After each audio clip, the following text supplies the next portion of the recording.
order. I appreciate all of you being here tonight. All of our aldermen are present. At this time, I would like to recognize Pastor Brooks, who's always kind and gracious enough to lead us in prayer, and then Alderman Powell will lead us in the Pledge of Allegiance. So if you please stand. Let us all bow. Gracious Heavenly Father, truly we want to say thank you for another blessed day. Father, we thank you for fixing our time, our moment to come together once again to handle and take care of the business of this city. And we just pray for this council and this mayor, the business persons that are here, as well as the residents. Let this city be a city that will shine brightly in a dark world. And Father, we just thank you for your grace, your mercy, and your love. In Jesus' name, amen. Amen. Attention, salute. I pledge allegiance to the flag of the United States of America and to the republic for which it stands, one nation, under God, indivisible, with liberty and justice for all.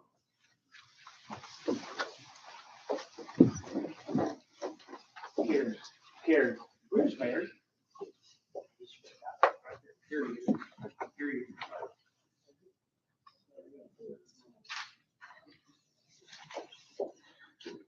So, ladies and gentlemen, I want to start tonight with an item not on the agenda.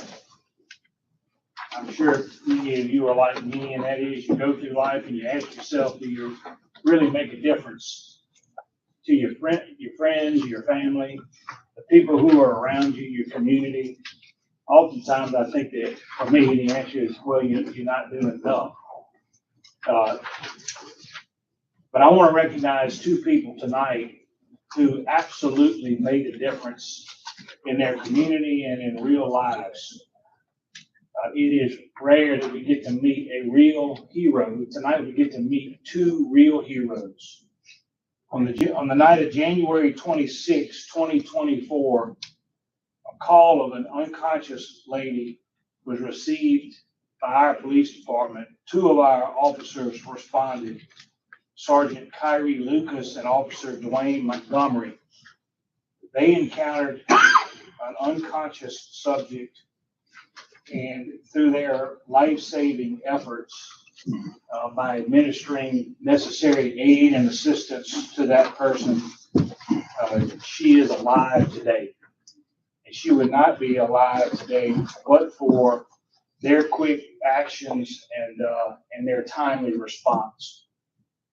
So at this time, on behalf of the city, on behalf of the police department, we want to recognize Sergeant Kyrie Lucas and Officer Dwayne Montgomery, two people who absolutely made a difference in real life and in our community.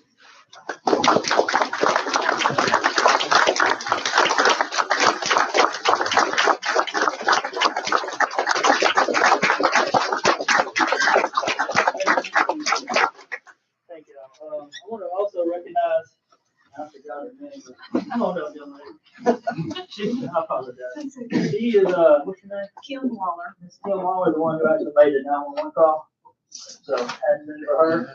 And I'm not sure if the victim's here or not. She was supposed to come, but I haven't heard from her, so they just want to remain anonymous. But I wanted to recognize her as well, because if it hadn't been for her, we would have never known that we needed to go out there. So. Absolutely.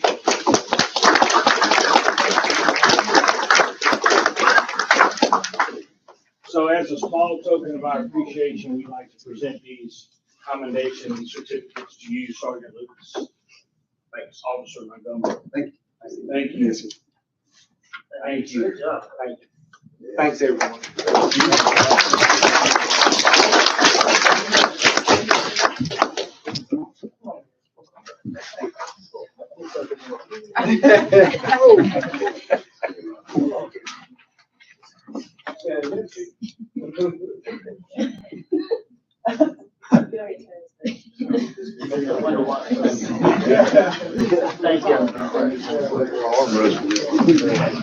Thanks, everyone. Thank you, guys. Thank you.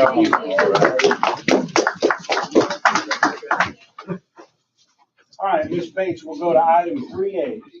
Yes. With the Girl Scout troop of 4367, please stand and come to the front.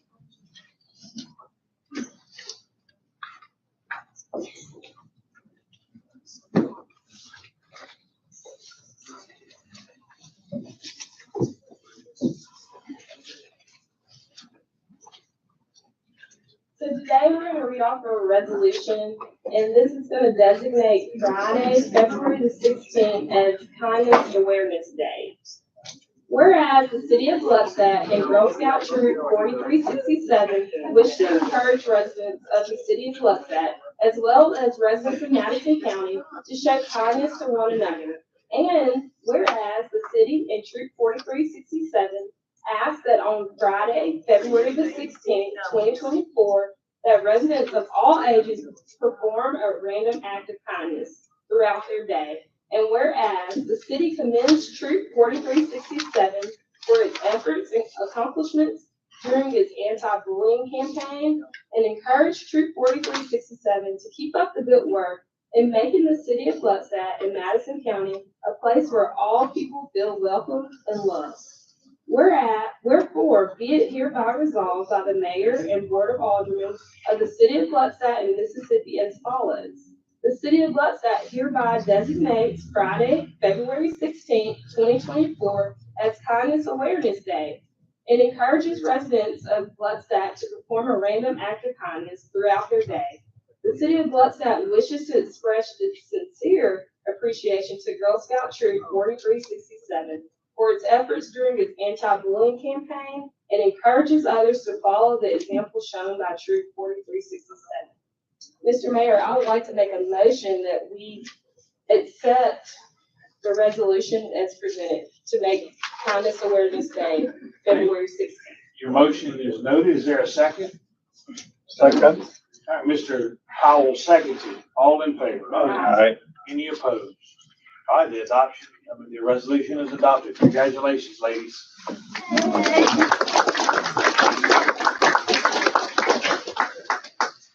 Any of you want to say anything? All right, good. Thank y'all for being here. Thank you. All right, item 3B, I'd like to recognize Ms. Tamika Jewett. Ms. Jewett? All right, so Ms. Jewett's not here. We'll pass that matter. We'll go to item 3C. You all know that we are going to participate in the 2024 March of the Mayor's Food Drive. Just so that everyone knows, this is a canned food drive. All of the information is in your materials. I know this will be published on our social media and website, etc. And I would encourage everybody to be generous and to participate. All right, at this time, Chief Hale.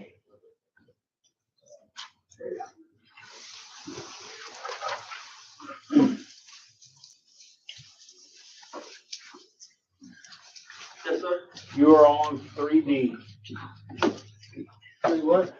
You're on item 3D. Oh, okay. Emergency Operations Coordinator. Yeah.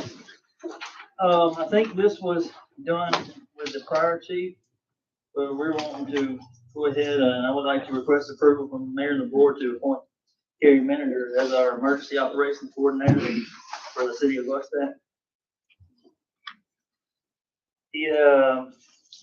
I'm basing that decision on his past work experience. Mr. Manager has over several hundred hours of training in hazard materials, biological response, bioterrorism, firefighting, and plus he's a lifelong citizen of Bloodstack, so I think he would be perfect for this job. All right, is there a motion then to appoint Mr. Kerry Menninger as the Emergency Operations Coordinator for the city? Make the motion, sir. Mr. Powell made the motion. Is there a second? Second. Slay seconded. All in favor? Aye. Any opposed? All right. Mr. Menninger knows that he's been appointed now? Yes, sir. Okay. All right, He's done item. great things. Yeah, congratulations, Mr. Menninger. Thank you, Mayor. Alderman Powell, item 3E. Yes, sir. February 19th to 23rd, next week is Firefighter Appreciation Week. And we have some of the best firefighters with the Bloodstack Fire Department. I've got a resolution here. I'm not going to do the whole resolution, but just kind of finishing up wherefore be it hereby resolved by the mayor and board of aldermen of the city of Gluckstadt, Mississippi as follows. The city of Gluckstadt declares February 19th to 23rd as Firefighter Appreciation Week and encourages all citizens to show support and appreciation to our city, state, and federal firefighters who protect our lives and property throughout the year, and to remember past firefighters who have dedicated their lives to preserve the safety of our community.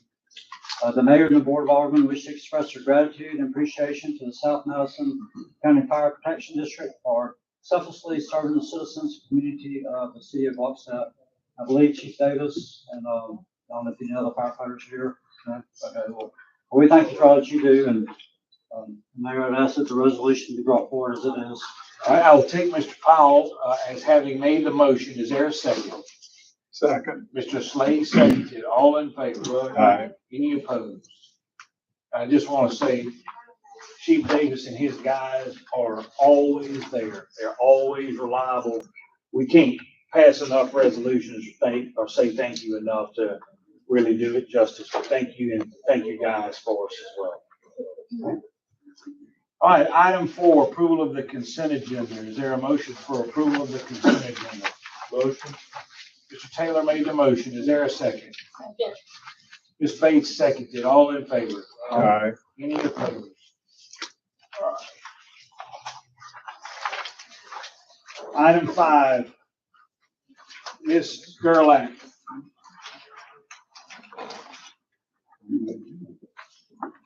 How are y'all? We're great. How are you doing tonight? I'm good. Okay, so real quick, for total collected for January of 24, we had 46,432 total. We sent $19,378.25 to the state. So total revenue for the city was $27,053.75. Today we issued about 250 something warrants, for no shows in court yesterday. Just yesterday's report, we made $15,428. So we were rocking and rolling yesterday. So everybody's getting their taxes and paying their fines. That's all I got. Thank you, Ms. Gerlach. Thank y'all. All right, Ms. Stogner. Item number 6. Good evening.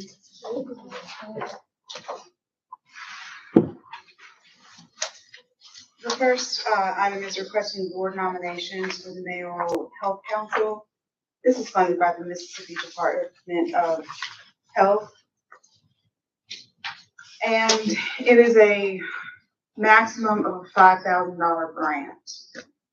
And there's the vernacular here are called deliverables, and these deliverables are issued by the Department of Health. And each deliverable is worth a given amount of funding, anywhere from $25 to $900 for a conference visit. And about 25% actually goes to the Board of Aldermen, and 75% goes to the coordinator, who is Dr. Nikitra Burris, and she is a local businesswoman. We are looking for, if you have any nominations, to set some of the funding we're going to use are for events like a fun run, maybe cooking lessons or gardening lessons, anything to improve the health of the citizens and workers in the city of Gluckstadt. So we're also focusing on things like workplace safety, and there's several other things we've talked about. So if you have any nominations, please contact me. Yeah, if everybody would send Ms. Ruth a name or two for nominations for the. And we would appreciate if they were local business. I'm sorry to interrupt. We talked about local business owners. Well, I think local residents or business owners, people who have a stake in the city. Okay. And I think a good cross section of that would be helpful. So send your names and your suggestions to Ms. Ruth so we can form that mayoral health council. And we've got some big plans. We're going to try to do a fun run. So you all need to get in shape. Me too. And we're going to do some other things that hopefully the community will see and enjoy, and we can use that grant properly and for good purposes. So thank you for that. Ms. Stogner, you want to handle now item 6B? I will. This is a notice of intent to apply. This is actually a continuation grant. We currently have this grant. It ends in September of this year. The application will give us funding for another year. It funds regular time, overtime, and equipment and technology for the enforcement of speed and occupant protection. This year, we modified to ask for LiDAR for speed enforcement. Next year, we will probably do something along speed enforcement, maybe radar for the interstate instead of LiDAR, or maybe tent readers, and that will aid in the enforcement of occupant protection law, which is seatbelt and child restraint. Is there a matching component? There is no match, sir. And it'll be about $25,000. I don't know the exact number of the equipment yet. Okay, so you need the board's approval to allow us to apply for the grant. Apply and sign when awarded. Okay, all All necessary signatures. right, is there a motion? Move. Mr. Slade made the motion. Is there a second? Second. Ms. Bates seconds it. All in favor? Aye. Any opposed? Thank you very much, Ms. That's all I have. Stogner. All right, item 7. We have a proposed budget amendment. A lot of pieces of paper here to explain what is going on, but it is pretty self-explanatory.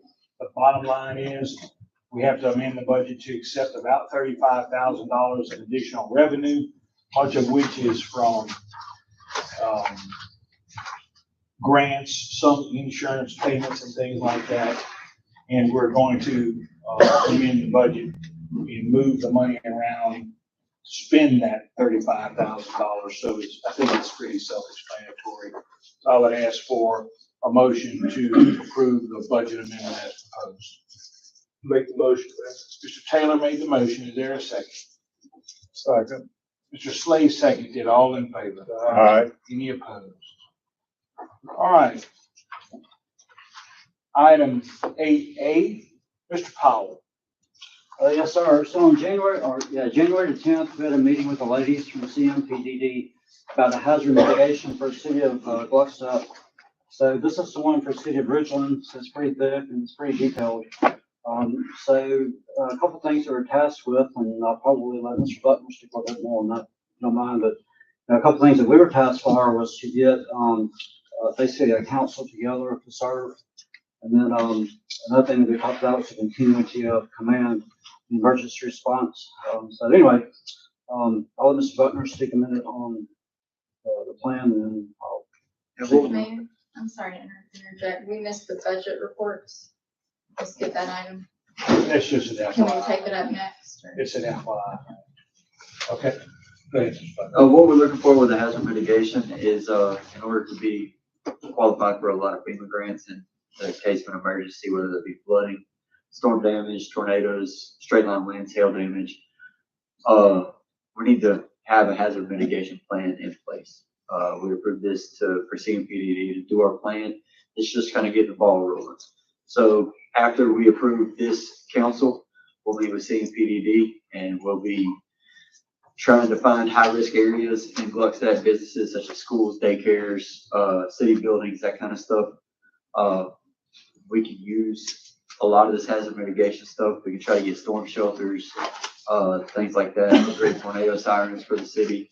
If need be, we can get grants for that. But this is just the first step in getting our hazard mitigation plan going.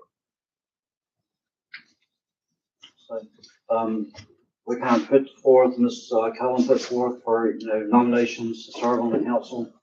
And so this was the proposed list, for us to vote on. So, Okay. what is you, You want to make a motion for adoption of these appointees to the Hazard Mitigation Council? yes, sir, that's right. Okay, Mr. Powell made the motion. Is there a second? Yes, ma'am. And I'll second, but I do have a question. Is this a council that reports back just to the mayor or to the mayor and board? This would be a council that's put together. I don't know the answer to that question. I can find that out. Basically, this council, when it's put together, in the case of an emergency, this council will come together and kind of help with the emergency processes going through, getting all the documentation, getting plans put in place. Lawn Carey being, the emergency coordinator now, he would definitely be involved. He's on the council. It's just something that we would meet 3 to 4 times a year, probably quarterly, and just keep an update on what else going on with the different scenarios through the season.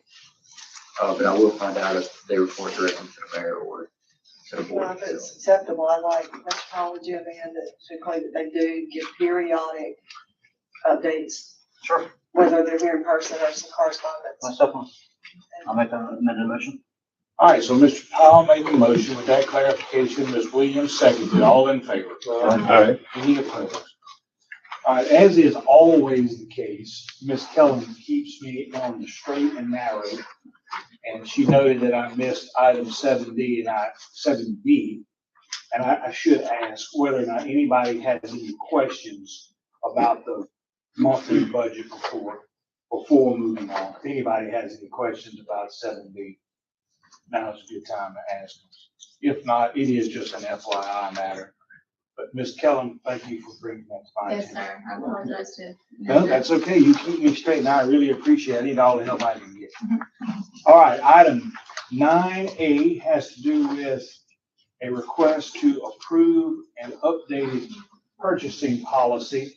What happened here, you can see from the materials, is I took a blue pen to this one day because it just needed editing. There were several holes in the process. Grammatically, it was wrong.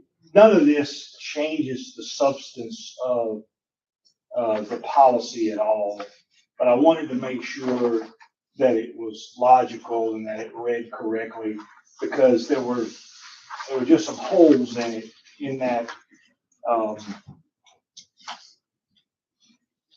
it didn't make a lot of sense in some ways. So you can see my edits to it. It doesn't change the substance of anything, but it does change the policy, and so we need the board to adopt the policy. And everybody's got the last version, don't they, Ms. Kelly? Yes. Okay, great.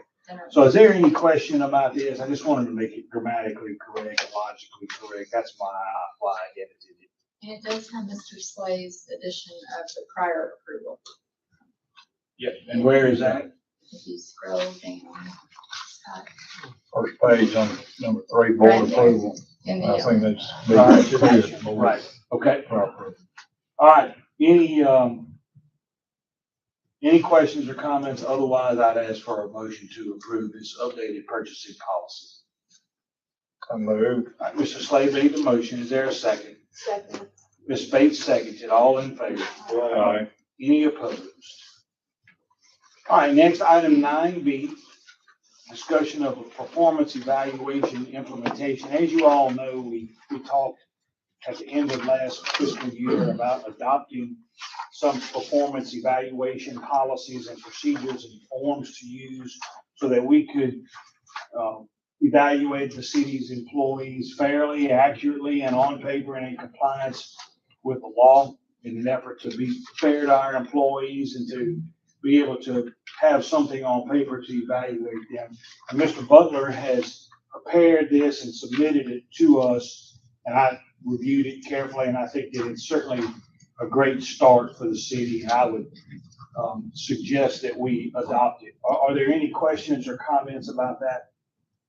How will this be implemented with current employees? so we had anticipated implementing it ahead of budget season in the spring. So we start our budget process in May. So we were hoping to maybe get it adopted. Tonight is really the discussion. We were hoping to get it adopted in March or April so that we could go ahead and implement it to the city employees ahead of budget season. So what we're looking for is any feedback from the board. I've circulated it to all the department heads as well for their feedback, and we want to bring you a final version in March. Okay, so we don't want to adopt it tonight. Yes, But so we're once adopted, each department head will be tasked with evaluating every employee within the department. Yes, and you would be tasked with evaluating the department heads. Right, and all of that will be done in accordance with the policies, all done on paper, And that would be all presented to the board or available to the board at their wish. Yes, sir. So this is the first initial draft, and I'm asking for any feedback ahead of the March meeting, and we plan on having you guys a final draft in March. Okay, great. So any questions or comments or proposals to it, y'all go ahead and submit those all to Ms. Kellum. If you have questions, Todd Butler is generally available to answer our questions in that regard. And all the department heads are likewise going to give us their feedback. Yes, I've circulated that today to all of them, requesting their feedback, and Todd plans on attending the meeting in March. Okay, any questions or comments about that? We're not going to take action on it, but just y'all submit your comments and your edits if you have any other ideas. Okay, item number 9C, Ms. Bates. Yes, so, kind of give us a summary of what we talked about last time. Last time we kind of did an evaluation of businesses that were coming into the city of Gluckstadt. And we had, in December, we had a large influx of nail salons. Correct. That were, applying, trying to get the permits and all that, so take it away.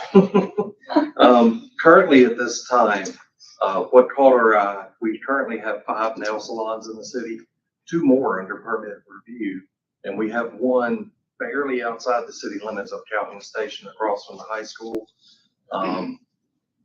That just started to seem like one business that we were getting a lot of oversaturation, kind of like convenience stores or liquor stores.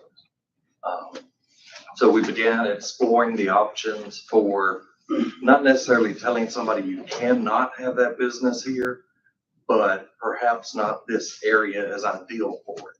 You know, find another location a little bit further away or whatnot. I did some research on that preliminary, looked at quite a few city ordinances throughout the state and even into Alabama, Tennessee and whatnot. To name some specifics, Ridgeland, Brandon, and D'Iberville specifically have a table of permitted uses and conditional uses, and they each call out nail salons, and each one is restrictive, typically to a C2 or an equivalent area, and they all have a space in between them, much like how we do convenience stores or liquor stores now, anywhere from 2,000 feet front door to front door, all the way up to, I saw one that was 6,000 feet.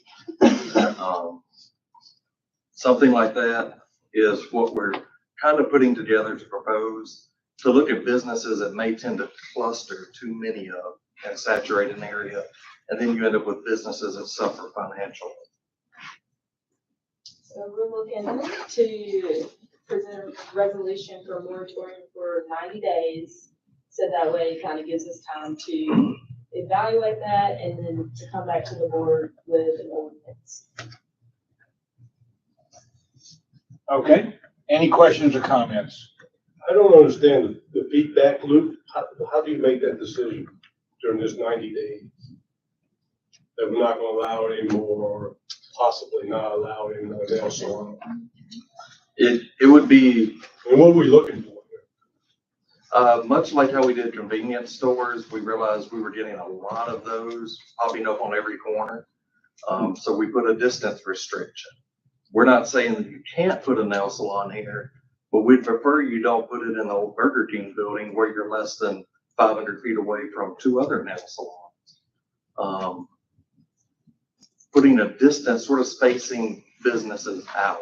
If I can jump in, Mr. Taylor, I don't want to interrupt. You know, changing zoning ordinances is a difficult process on purpose. It's, you know, you got to have a public hearing, you got to have notice because of the schedule of the newspaper. It's roughly about a 30-day process. So the concept of the moratorium is that while you are potentially considering zoning changes and having a public hearing to amend text, if you choose to do so, this just sort of puts the pause button, maintains the status quo until such time as y'all can consider it. And then you consider it, you adopt it or you don't adopt it. At that point, the moratorium would probably still terminate unless you extend it separately. I don't know if that's what you were asking or not. Not really. No, I think what his question is if we adopt this moratorium, what is going to be done? What steps will be done? What evidence will be evaluated? What real deliberative process will be undertaken in this 90-day moratorium to determine whether or not this is a good idea or a bad idea, or if there are too many in one business or not too many in one business? Who's gonna decide that, and what process is gonna be undertaken to get that done? We would essentially be comparing city data. Just a quick preliminary. Madison only has 7 nail salons total by Google search. Ridgeland has 8. We've already matched Ridgeland. But what's the test? If we have 9 and they're all doing wonderfully well financially, and they all have thriving businesses, is that good or bad? Well, that's good financially. Will they continue to thrive then? That's the question. Well, is that our place to make We're that? And I don't think we're saying that you can't come, but we're trying We're to, doing central planning, which is never Right. worked. well, you have to come, it has to be a happy, What about, what's it? it has to be a happy medium. Oh, fine. What about physical therapy places? We got as many of those as we got nail salons, and pizza restaurants, and I just think once we get on that muddy slope, that's They're my, gonna be trying to keep lawyers out of town for you know. praise the Lord, I'm for it. All right, Mr. Pond, did you want to say something? What currently is the distance between the salons in the city? And I know my wife goes to one over, I guess, on distributions. I know where she goes. You want them all closed. Well, I mean, talking to her and talking to other ladies, just a conversation, it seems like they're always busy and people always, I mean, ladies in here go to a nail salon. And there's several ladies in here, so yeah. I mean, I agree with Alderman Taylor. I think it's a slippery slope. You know, I had on here, Pizza Hut, Domino's, Angelo's, Johnny's, Soulshine, Subway, all do pizza. Your Pie claims to be Gluckstadt. I mean, they're right on the outskirts, but you listen to their commercial, it says Gluckstadt. You know, so do we do those guys next? I mean, coffee places, do we do those guys next? Dentist office, you know, you got more dentist office coming in, do we do them next? I just don't understand how we can legislate, you know, who comes in. I own a business. Before we opened in Gluckstadt, we did our market research on what's going on, is there any other bike shops in Gluckstadt? And, you know, decided we were gonna open our bike shop in Gluckstadt. I'd imagine that, you know, everybody's opening a business in Gluckstadt has done their market research and has done their due diligence, and we know, okay, I want to open a nail salon, there's already 6 there. If they haven't done the research, then they're probably not gonna stay business on anyway. But I disagree that the city, I mean, if something's zoned correctly, I mean, if it's zone C2 and it's C2 and they're allowed to be in C2, I mean, within reason, I'll see why they're not allowed to be. So. All right, anybody else want to be recognized and discuss the issue? All right, at this time then, Ms. Bates, I will take your proposal here as a motion for adoption of the proposed moratorium. Is there a second? I'll second with the comment if I may. Okay, Ms. Williams, This is a second. temporary moratorium. This is not permanent, and this will afford Mr. Hall and the legal department to look broad and see if we want to make within 90 days or before any criteria changes, conditional use type situation for certain businesses. So that's what I want to leave the thought with the board here. Okay. I just didn't realize that nail salons were, so much bad stuff happening or whatever that we have to regulate them to. It's a temporary pause. All right, Ms. Bates made the motion. Ms. Williams seconded. All in favor? Ms. Bates and Ms. Williams, I have as ayes. All opposed? All right, that matter fails 2-3. All right, item number 9D has to do with consideration and approval of an order regarding industrial and Freeport warehouse tax exemptions.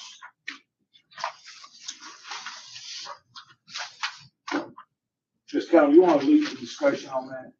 Yes, so in January, we approved an application process whereby these industries will come to the city and apply with us instead of with the county. This is just giving us authority to send to these corporations saying they now need to come apply with us instead of directly with the county. We will still work with the county and forward everything on, but we will have more control of the process. Okay, It's essentially going to require then the last meeting, we approved the application and the summary and information sheet that lays out all the details that we need to be able to make a decision one way or the other. It's going to require them to fill out that information completely and also have a representation here whenever you all decide to whether approve or deny it. It just requires somebody to be here to answer any questions that you may have. okay.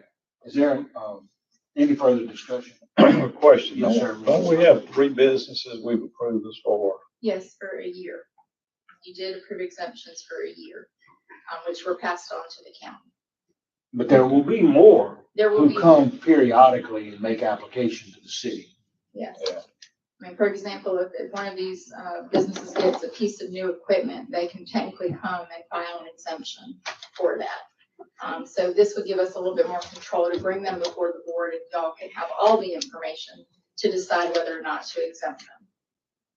And with those businesses that you approved it for 1 year, they can also come back and reapply for up to, 10 years total. So this pertains to all tax abatement, whether it's Freeport warehouse. or- Freeport and new businesses and expansions to businesses. Okay.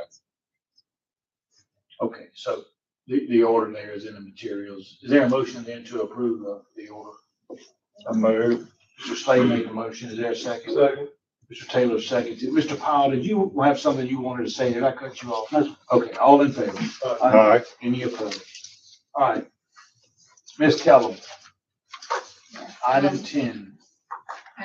It's just a brief update, nothing really to report other than we got all of our 1099s out, our W-2s out. We've got all of our end of year reporting done, for our legislative allocations for MDOR and the IRS. So that's what we've been busy on, as well as prepping for this very large agenda. So that's all I have to report. Please let me know if you have any questions. All right, that's item 10A. Any questions or comments from Ms. Kellum? How are the state legislation? So we're almost finished with November. I've got all the we just added 2 new accounts last week, by the way. But I've got all of them done except for, we're finalizing November, December, and January for the general public fund.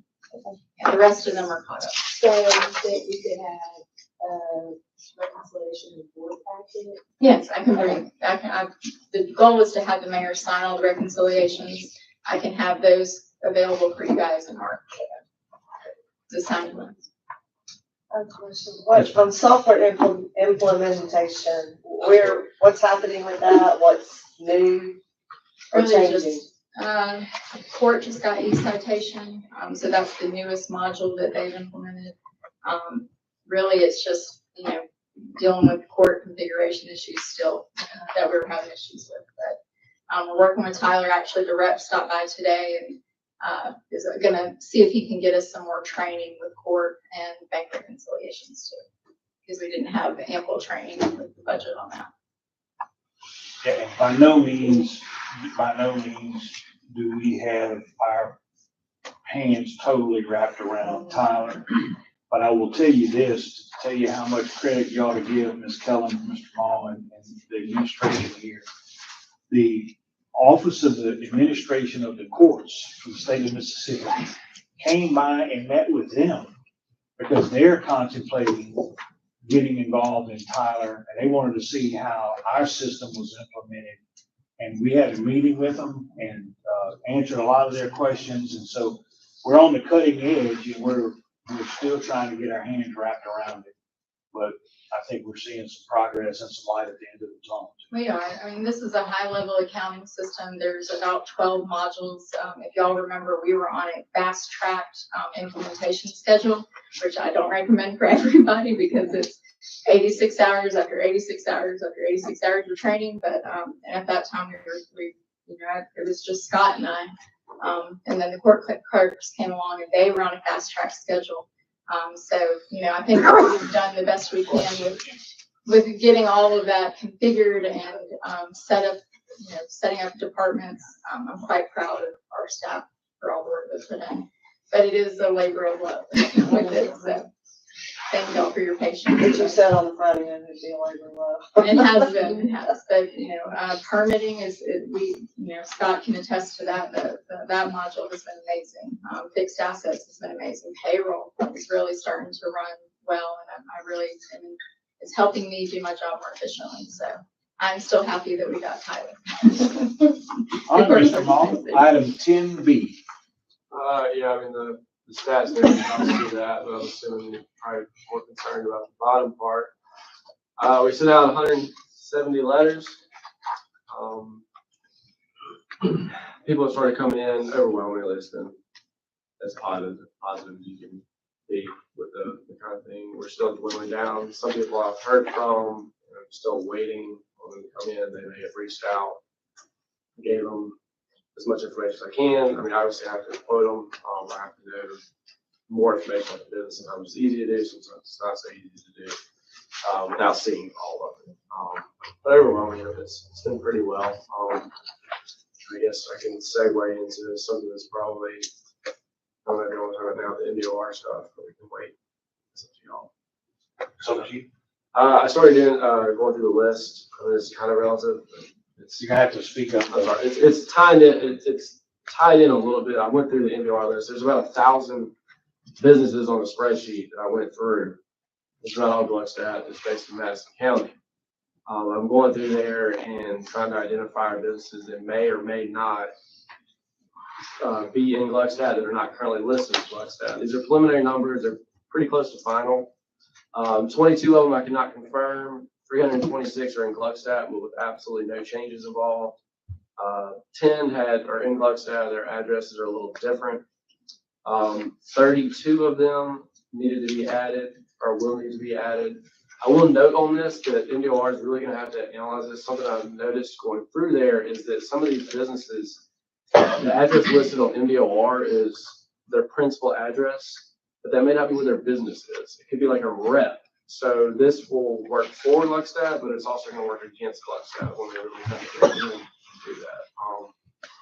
15 of them need to be completely removed.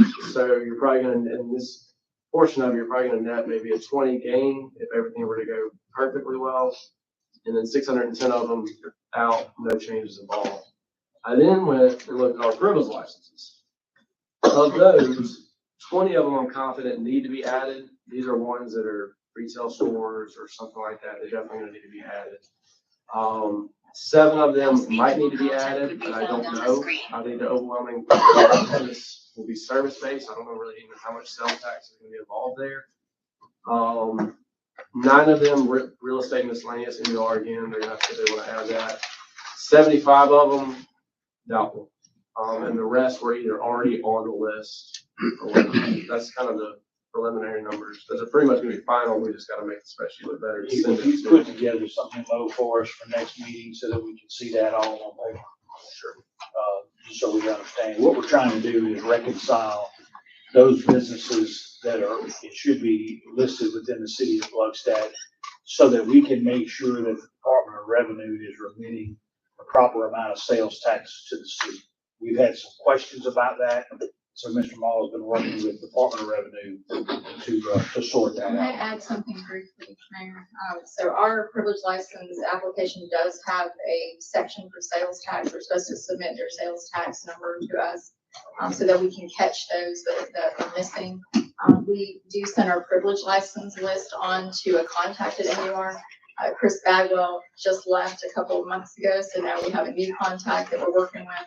But we're able to pull a report out of Tyler monthly that we're intending on sending on to MDOR so that they can keep their records updated as well. That's all I have. Thank you very much. Any questions about any of that? Guys, item 10C has to do with the acceptance of an audit for fiscal year ending September 2022. And we got dinged on one item that had to do with the fact that we did not have adequate separation of duties because Ms. Kellum was able to take in money on behalf of the city and also deposit the money on behalf of the city. And so the auditor was concerned about that because we didn't have adequate separation of duties. As you know from the report, though, The reason for that was she was the only employee we had at the time. And, she was the only one that could do it. And, we explained that to them. They, of course, they understood that.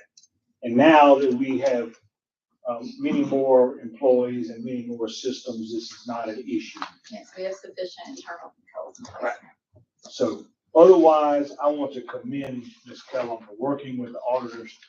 She lost a lot of days and nights not sleeping when she was worried about the audit, but she did a fantastic job, and I want to thank you for doing that. Any questions or comments about the audit? I just want to point out on page 2 of the audit report, it said under opinions, it's a clean opinion. So on the second paragraph, it says that in our opinion, based on our audit, accompanying financial statements referred to above are presented fairly. So that's really important to point out. Yes, we have a clean audit, which will be great for grants. When we apply for grants, I mean, this is something that they look for. But, you know, the staff, the city clerk staff, I mean, they are just as, you know, I'm so proud. Thank you. Will this be posted to our website? It is, it's public, so I have copies available for the public to come and look at. We will post it on our website, under the city administration. I think we have to give it to the bondholder.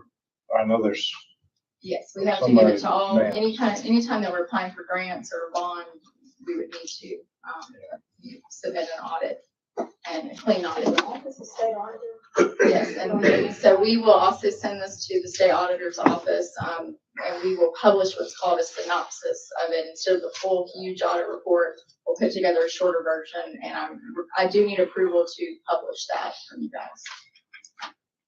To accept the report and to publish the synopsis. All right, so is there a motion to accept and publish the synopsis? Make the motion.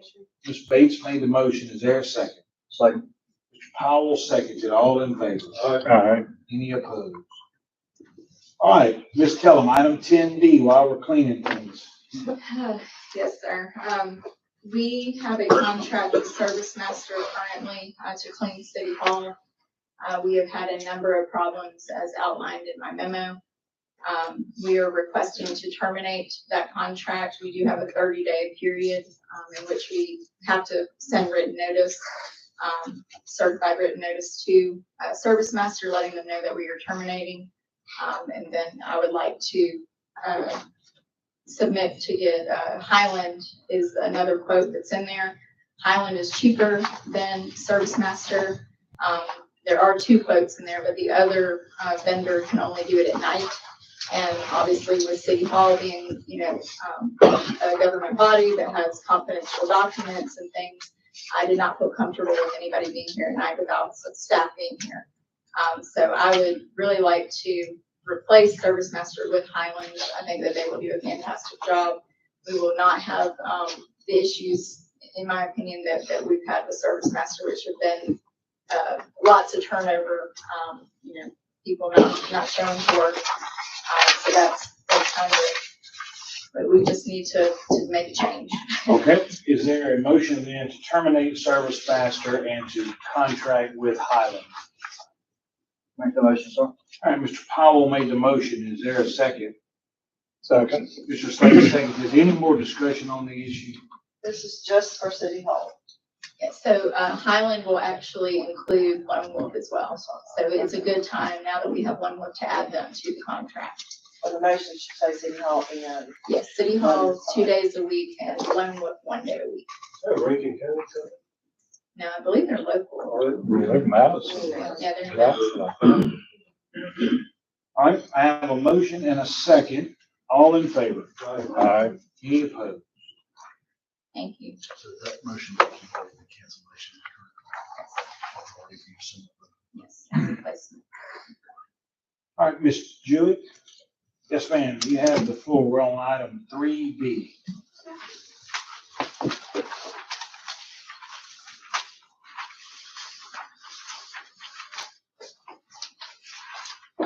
Good evening, Mayor Morrison and members of the board, and I guess I can look back here and see my neighbors here in the Gluckstadt area, because I do live in the community.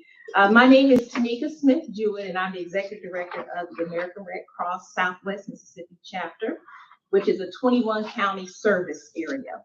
And I don't know about you, in the past, see, I moved in this area in 2007, but in recent years, I found myself in my safe place a lot more than I want to be. So that's why my purpose is here today, is to make sure that you're aware that I am your primary contact for all things related to the American Red Cross.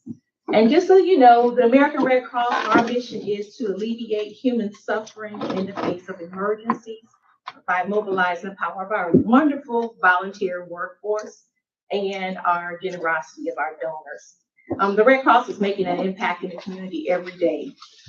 We have people that are on a daily basis coming to us for financial assistance after some sort of crisis, usually a disaster. Home fires keep us busy. We also have a campaign. Some of you are familiar with our Sound the Alarm campaign, where we're actually installing smoke alarms free in communities. I know we've had our disaster services teams speak with your local fire department, so I'm glad that they were open to that partnership. And so this just allows any resident in the community who desires to have a working smoke alarm, the Red Cross will respond and make sure that those homes are safe by installing it as a free service to the community. We also supply 40% of the nation's blood supply. A lot of people don't realize that. We actually went into recently, the past year, a partnership with the UMMC. We don't do a lot of blood collection in the area, but we're doing a lot of transporting from around the area, but that will be coming in the future at some point. So I look forward to being able to share that part of our life-saving mission. Our military families, our veterans, they need us all the time. We're providing emergency communications. We're also at the VA hospitals and working with the moms, veterans who are having children, and we have the host baby showers in the area. We also lead the nation in life-saving training under CPR and first aid. So a lot of people come to Red Cross for that. So that's my main purpose of just letting you know just a few things that we are doing in the area, and we can't do it without the support. My primary job for the American Red Cross is to work with the elected officials. So I want to make sure that you have my personal cell phone number. You can reach out to me anytime. Our disaster services works very closely with their EMAs, the fire departments, as well as the police departments. But we all work together, so we have weekly meetings and we're in contact with what's going on and what the needs are in our community. How can you help us? First of all, just knowing that your Red Cross is here. So if you know someone that has a home fire in the community, which we hope that's not the case, all they have to do is dial 1-800-RED-CROSS to immediately activate that services. A lot of times people want to call Red Cross directly, but that activation alerts our on-call staff, which we have a workforce of 162 registered volunteers, but everybody's working at different times. So we're always looking to build that capacity, especially with disasters being more frequent and fierce. There used to be a time when something happens in the community, you'll see Red Crossers coming in from all over the country, but everybody's experiencing some kind of disaster. So the need is dire more than ever to have more local volunteers in our community. So that's one way you can help, by telling people if they're looking for volunteer opportunities, consider joining the American Red Cross. Also, I have, ideally it'd be nice to have a community volunteer leader in every community, and by this, which we refer to as a CVL. And that person works closely with me, with working with elected officials and keeping them updated on how they can support the American Red Cross in their community. Let's see, I think that's the main things. And obviously, you know, I'm not here asking for money today, but that's how all this happens is because of the contributions to the American Red Cross. So I know our philanthropy officer has reached out to you.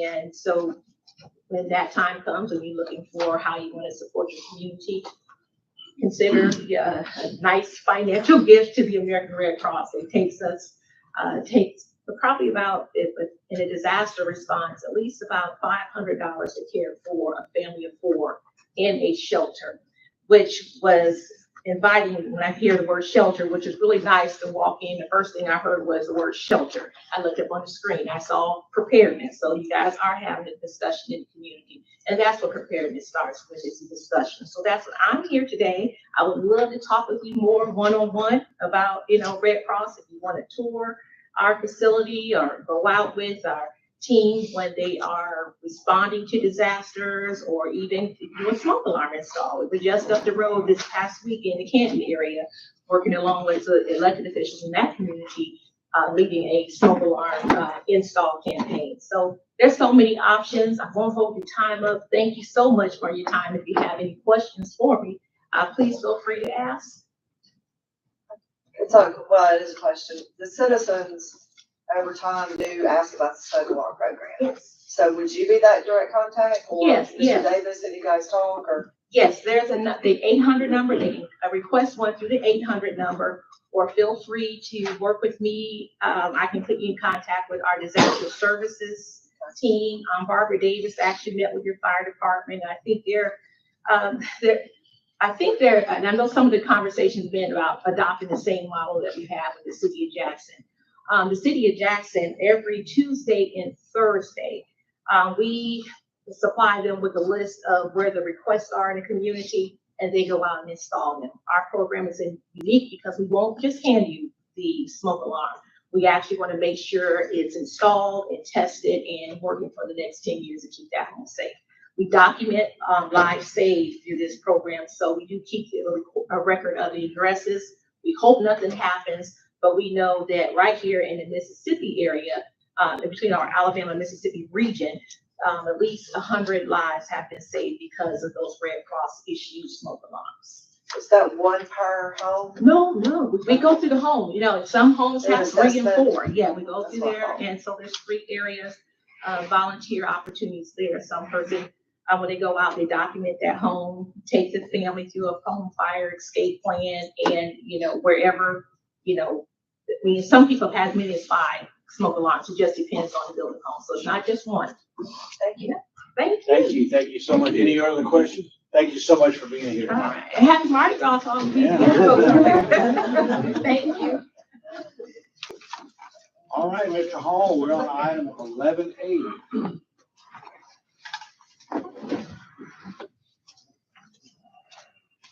A, just a general update. We've had quite a busy month this month, as you can see by the number of site plans and traditional uses we have.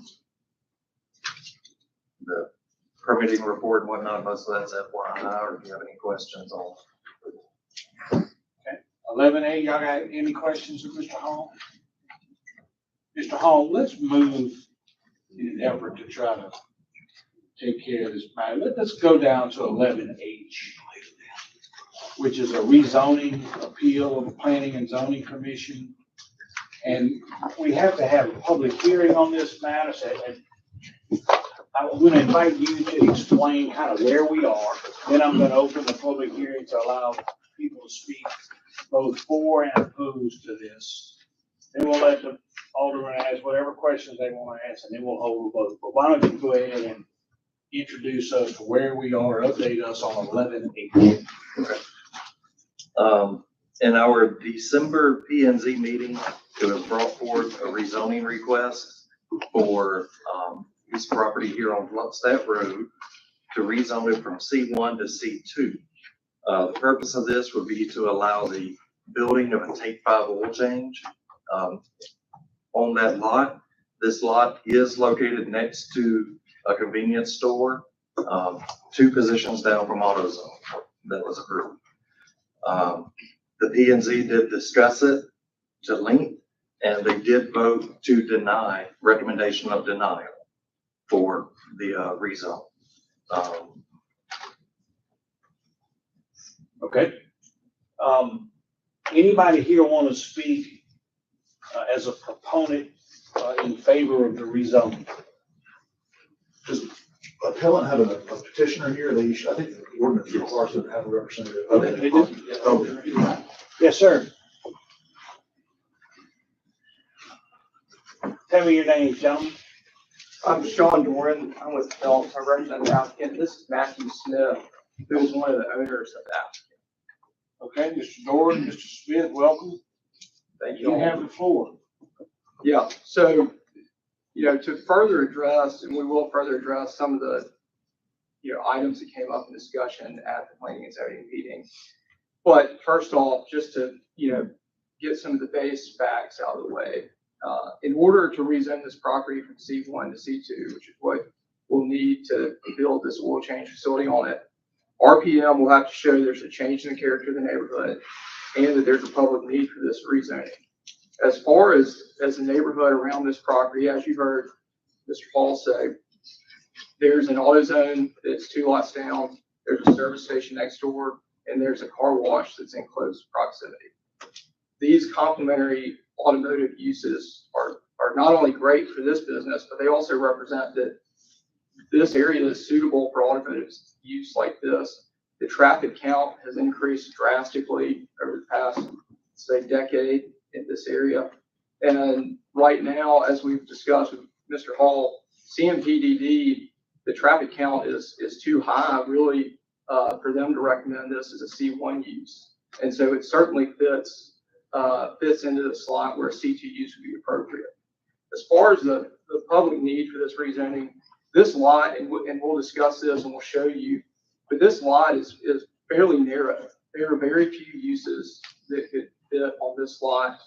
This property, without being rezoned to C2 to allow this development or similar development, would likely go, undeveloped for years. The owners here with us, they've been trying to sell this property for 17 years. As it sits right now, they pay, effectively nominal ad valorem taxes on this property and no sales tax. If developed as a Take 5, the average case Take 5 would bring in roughly 6 figures of additional tax revenue to the city of Gluckstadt. And that's average, and this applicant has a great track record of developing these and successfully operating. So, they would estimate that it would be at least 6 figures in tax revenue. Now, to address some of these items that came up at the meeting, and really those 2 points did not come up with the meeting. I think it's, it's undisputed that the neighborhood has shifted to where this would be, consistent with the character of the other uses, and that there's a public need for this. The items that did come up were about the lot size.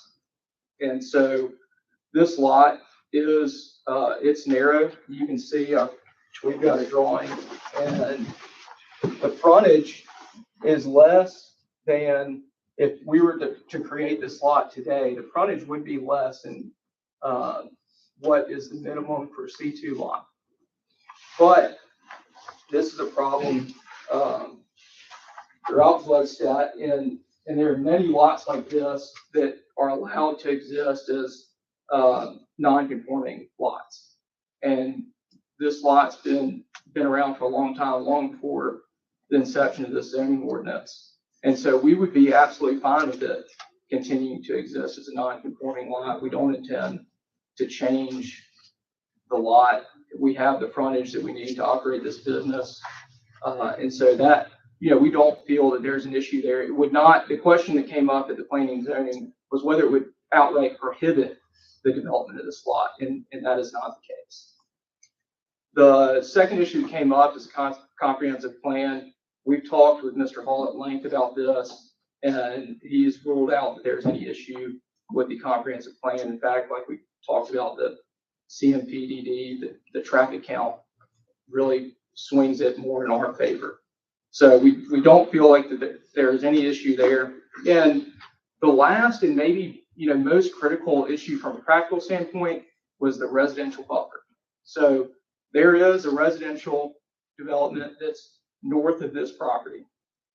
And the Gluckstadt zoning ordinance requires us to have a 50-foot buffer between our commercial use and that residential use. As you can see, we have almost quadruple that. Not only do we have almost 200 feet that won't be developed as part of this development, we also have a wood line that starts right here, and there's nothing but trees and a creek between our proposed development and that residential area. And so, 191 feet on this side, 258 feet on this side. so the likelihood that this development would impact anything in that residential area is highly unlikely. And in fact, one of the property owners from that property north of us was at the planning and zoning meeting, and he was talking to Mr. Hall afterwards and said that he was comfortable with this development. And, you know, once you factor in all of that and the fact that this is all floodway and couldn't be developed either way, they were comfortable with the development as proposed. Yeah, so this portion is the floodway and this is a natural creek. So that will never be developed. All right, guys, you have anything else you want to say? Got any questions of any of you up here, of these gentlemen?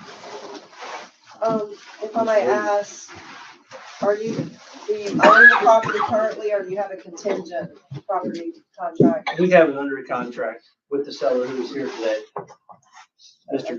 Holmes. A question in our package, I guess the information y'all submitted, two different site plans. One with the, I guess, bays going parallel with the road, like that road, and the other Yes, one sir. perpendicular. And I think it's in your letter, you said that I guess where the bays would run east and west wasn't feasible for y'all.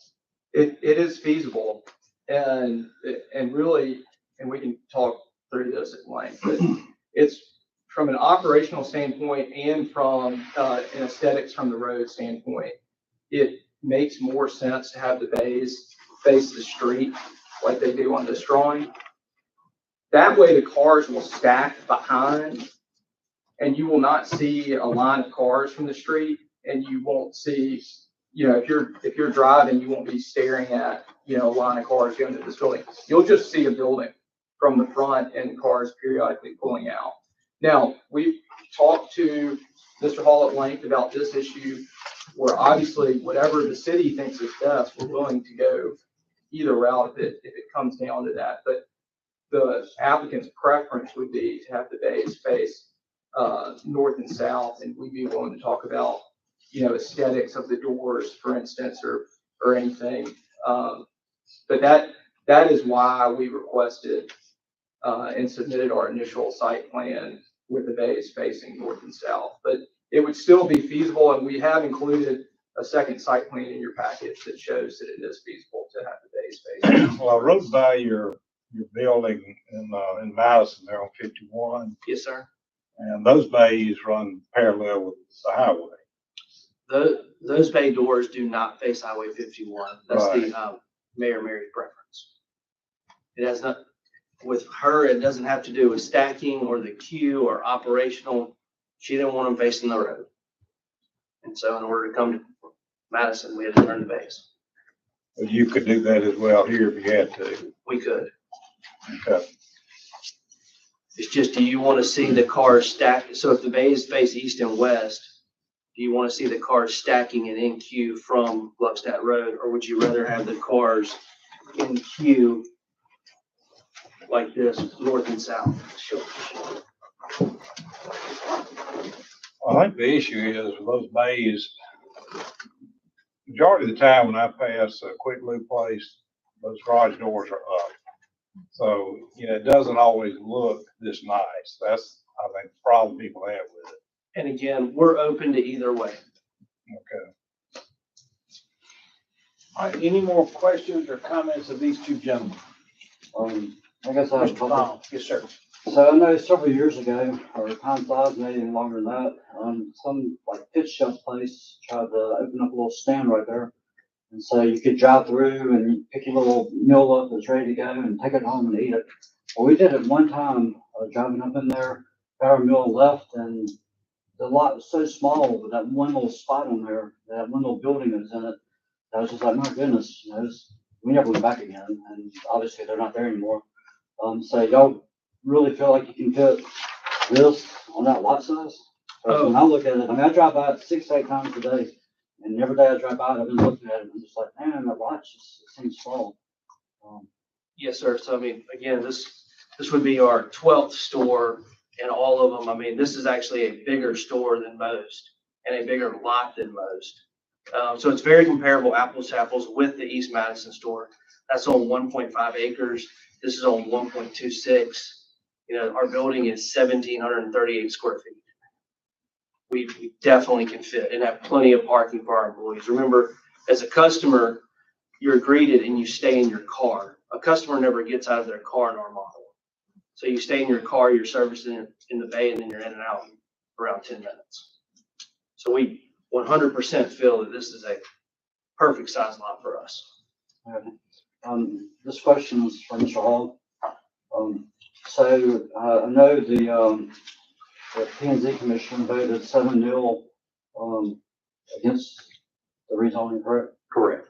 And can you elaborate a little bit on why it's such a, it's very strong for 7 people to vote against it? I believe the main gist of that was they were going off the requirement of 200 feet.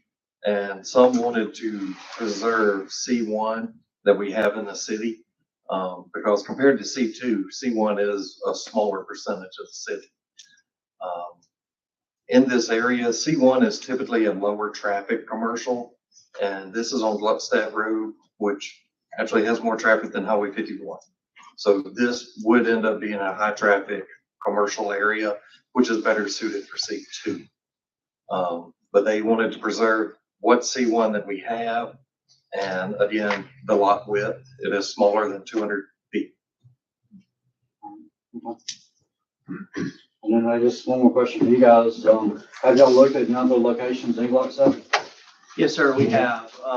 And then we have a real estate committee as well that has to give their blessing on our choices. And we've searched now for 3 years, and this is the lot we've landed on. We've been working with Mr. Holmes for, at least 8 to 10 months trying to get this done, and William as well. This is where we feel that we would best serve the community. At the planning and zoning meeting, noise came up. Yes, ma'am. So I've used drive-through, say your vehicle will change locations.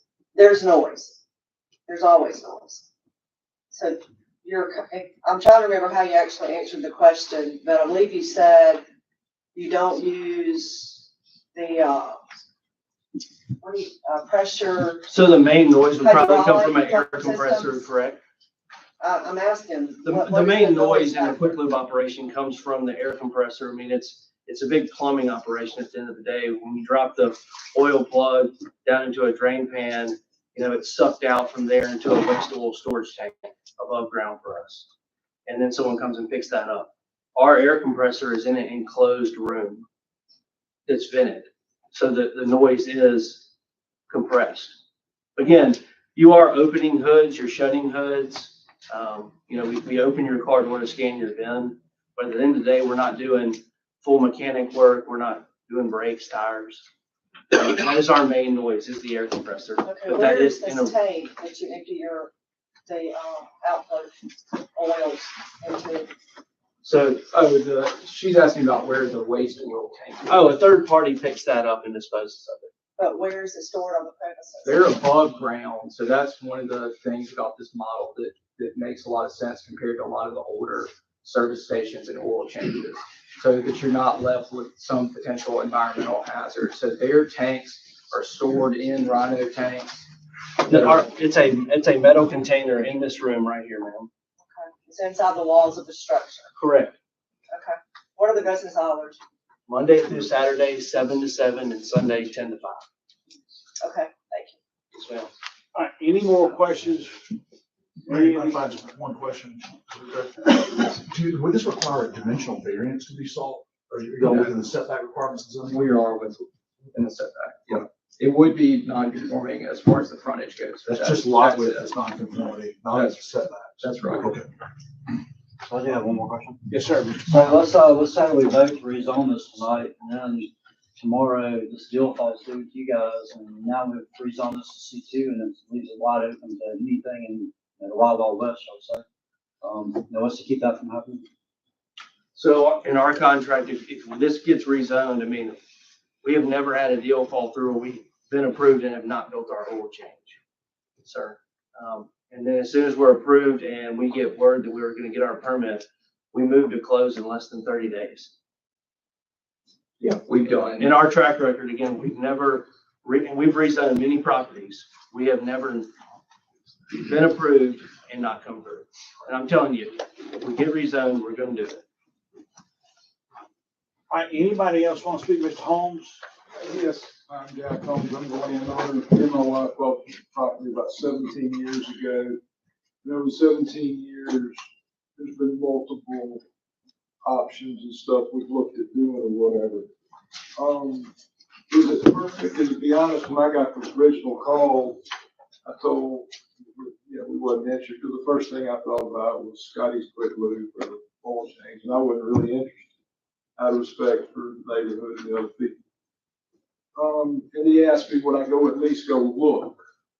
So I drove to Madison and looked at the take five, and to be honest, I was kind of impressed. So I used the service, and I was actually more impressed then. I was there less than 10 minutes. They're very efficient, work good. So anyway, then I didn't even know who we were dealing with at the point.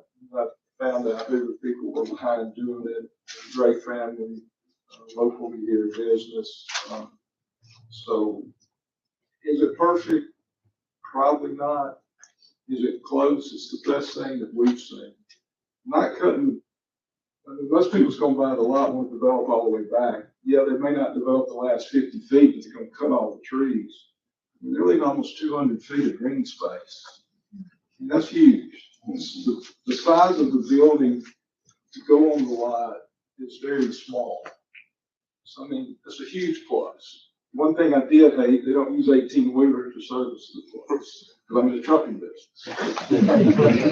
But they even did the research there that they use small box trucks, so you're not holding up a bunch of traffic for one of our big trucks to try to swing in and get in and out. So the noise deal, they don't rotate tires. That's where a lot of the big noise comes from at our shop. Is from the big air compressors having to rotate tires. They don't do that. I mean, they've addressed an awful lot. I think even the brick matches the Shell station and the rendering and a lot of stuff I saw. So we're dealing with local people, a local construction company that's willing to do anything. I think it'd be a great business. And we really want to sell a lot. I just ask, please. All right, thank you, Mr. Holmes. Anybody else want to speak in favor of this? All right, thank you, gentlemen. Anybody want to speak in opposition to this? Mr. Manager? Just a couple things. I think most everybody knows where I live, kind of to the north, east of that site. I do have a concern, the noise.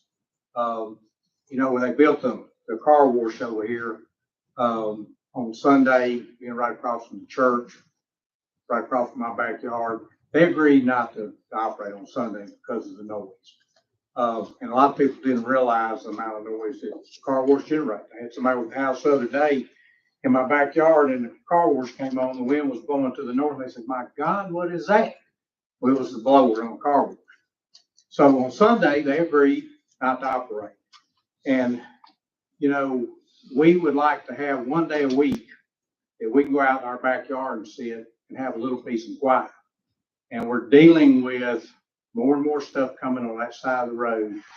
And, I've been around some oil change places and you can hear it. There's going to be some noise. So I have a little concern with Sunday operation. The other thing I'll mention, and y'all heard me say this before, is one of the catalysts that caused us to want to incorporate Gluckstadt was that the county continuously allowed variances on zoning. They had pretty good zoning ordinance, but they didn't follow it. They allowed variances. Every time somebody wanted to build something, they allowed a variance. And so I hate to see us as a new city get into the, position that, we want businesses. We all want businesses. I'm pro-business. I'd love to see them come to town. Maybe this is not the right spot, But I hate to see us get into a position where we start allowing variances, and not following our own zoning ordinances that we've adopted. So I would just like you to consider that. All right, I do have three more questions. Yes, sir. Sorry. So this can be for you guys again. Kind of what's your traffic count on a normal day? As far So as car- vehicles that you cars service and per business? day? Yes, sir. Yeah, so once you get going after a year, we're looking at probably somewhere between 40 and 50 vehicles per day. But those are not, they don't really, these do not increase to traffic problems. They're not spitting out a lot of vehicles all at once. They're leaving, trickling out. So they're generally not seeing, we put these in other cities that have real traffic problems and they all concluded that this doesn't in any way worsen that. All right. Is there any possibility, should this move forward and, it goes that route, are the bins, the bays allowed to stay down while they're working on cars, or do they have to be up? The bay doors do have to be up. In bad weather, you will close the door so the wind doesn't blow the oil in someone's eye in your text base. But during the day, the bay doors are up. And then my last question is from me, from Mr. Hall. Thank you, guys. Yeah, of course. Mr. Manager spoke at the P and Z meeting. Can you tell us some of his thoughts and where he ended up? Oh, yes. Mr. John Minnick. Mr. John Minnick. He wasn't sure whether he was in support or opposition because he had not seen the site plan. He told me he just got a letter of rezoning about the meeting, so he came to it. We looked at the site plan that they have proposed that was at the P and Z meeting and discussed the trees and everything being left. And after he talked with them as well about noise and the compressor being and everything and the limited services that they will offer, he was actually in support of it and felt okay with them moving in. All right, very good. Thank you. Thank you. Got a question. What are your Sunday hours? Yes, sir. And Sunday's 10 to 5, and that's a corporate mandate. I've cut that down as much as I could. It's, like a McDonald's or a Burger King, when they tell you you have to be open, you have to be open. So I've cut that down as much as possible. I would love to be closed Sunday too. Well, that's just not the rule. Think about noise pollution. I can't imagine your business generating a lot of noise. I think about the Shell station right next to you. The doors open and close, and It's gonna be I don't less see noise where than the Shell station. less. Noise than that, yes, sir. You only open the passenger, or you only open the driver's side door, and that's to scan the VIN. The only other component of the vehicle that is open is the hood. And then it's shut once the service is complete. And that's also, that's inside of the building. And so it's, it's not out in the open. And again, with 200 feet between, all the way to the floodway and then a creek leaving all the natural trees and. Y'all aren't going to touch that 200 to 300 feet. No, That's sir. going. Part of it you can't even touch if you wanted to because it is a floodway, but no, sir, we are not going to touch it. That is our layout right there. All right, so at this time, we need to close our public hearing. Public hearing is now closed. Any other questions, comments, or discussion about this item? Can I just hit a few legal points? I'll be quick. First of all, I understand from Mr. Hall that there has been physical posting on the property and proof of publication that notice was had for tonight's public hearing, so that item needs to be made a part of the minutes so that y'all do have jurisdiction established. And just keeping in mind that when you vote to rezone, you are either going to find that there's a mistake in the zoning, which is not what's being requested here by the petitioner, or that there's a change in character of the neighborhood and a public need justifying the rezoning. Or you find the contrary to that, you find that those two requirements are not met and do not rezone it. And so our firm has prepared a resolution which would deny a proposed resolution and prepared a proposed ordinance which would grant it. And depending on which way y'all vote, y'all vote one of those. Okay, at this time then, is there a motion to rezone this property from C1 to C2? Mr. Taylor made the motion, Mr. Slade seconded. All in favor? Aye. Any opposed? No. That matter fails 2-3. All right, let's go to item 11B.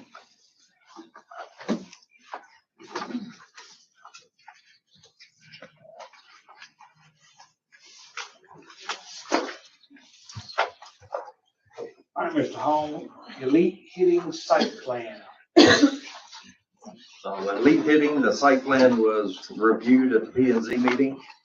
This will be located on, sorry, it just left me, Industrial Drive over by Levi's, just south of Powder Keg Industries. It's essentially an indoor batting facility. They do electronic recording and whatnot, and can help coach and such at this location. P and Z discussed it and they did recommend approval. All right, any questions or comments about consideration of the elite hitting site plan? Is there a motion for approval then of the elite hitting site plan? I move. Mr. Slay made the motion, Mr. Taylor seconded, all in favor? Aye. Any opposed?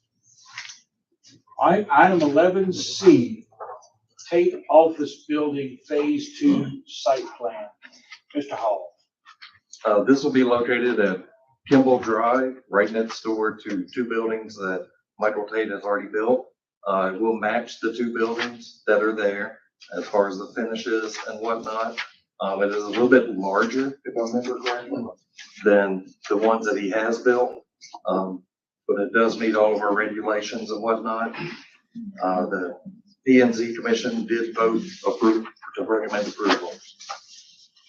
Any questions or comments about the Tate Office Building Phase 2 Site Plan? I have a question regarding that site and or that cul-de-sac. Where's the fire hydrant support on in there? Into the cul-de-sac. The end? Driveway going to the timber tower. Okay. There's also one that's behind the Parkway this way. Yeah, well, it's one on both ends of the property. Yeah, 55. And what's the square footage of this building? 14,393. Do we know yet if this is for one owner or multiple tenants? It's more than likely to be multiple tenants. All right. It shows, I guess, office warehouse. So this isn't retail. This is, I guess, office warehouse. Office warehouse. That's what it's initially designed for. Okay. Okay, one more question. Is this,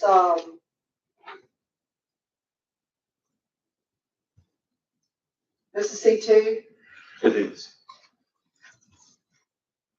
Do we get into, or could we, assuming this, moves forward, have a motion condition on no outdoor parking?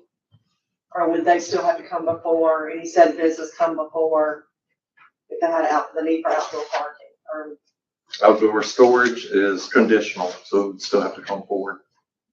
of anything, vehicles, trailers? As best as I recall off the top of my head, yes. I know body shops, garages, what, such as that. would. All right, any more questions or comments? Is there a motion then to approve the Tate Office Building Phase 2 Site Plan? Move. Mr. Slade made the motion. Is there a second? Second. Mr. Taylor seconded. All in favor? Aye. Any opposed? All right, item 11D, Storage City Site Plan. Storage City was a previously approved site plan that was allowed to expire. It is a fully enclosed, climate-controlled storage facility located just north of Fastenal on Old Jackson Road, and it does have frontage on I-55 as well. It will be fully enclosed. There was discussion at P and Z because the dumpster is located towards the front, even though the building, the dumpster will be fully enclosed. It was determined since most of the traffic comes out towards the front and that side door, it was better to put that there for people to dispose of boxes for their storage purposes and whatnot, instead of them just dropping them at the front, potentially littering. There were initially some minor fire access issues, but those were addressed by widening the access road and creating additional points of entry. After review, P and Z did recommend the approval. Any questions or comments of Mr. Hall about the Storage City site plan? What was that vote at zoning planning? Was it unanimous? It was unanimous, if I'm correct. It was? Let me check the minutes, but I believe that's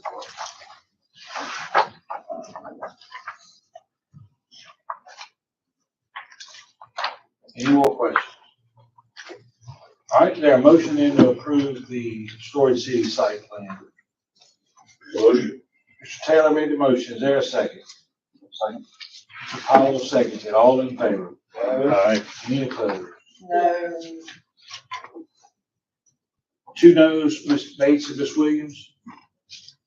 I'm sorry, you're gonna have to speak up, lady. Yes. 2 noes, the motion carries 3-2. Question. Yes, sir. Do we have any basis as far as ordinance or any basis to not approve this? No, they've met all of our requirements. The only thing I hate about this is they're using some of our prime industrial property for storage, warehouse, very little income. I want to make sure I recorded the vote correctly. Is it, are you in favor? I am. Okay. All right, that matter carries then 3-2. Item 11E, consideration of the Sowell Road Shell Station conditional use application, Mr. Hall. This is at the corner of Highway 51 and Sowell Road on that northwest corner. It is application for a convenience store with 2 retail spaces on either side, one on either side.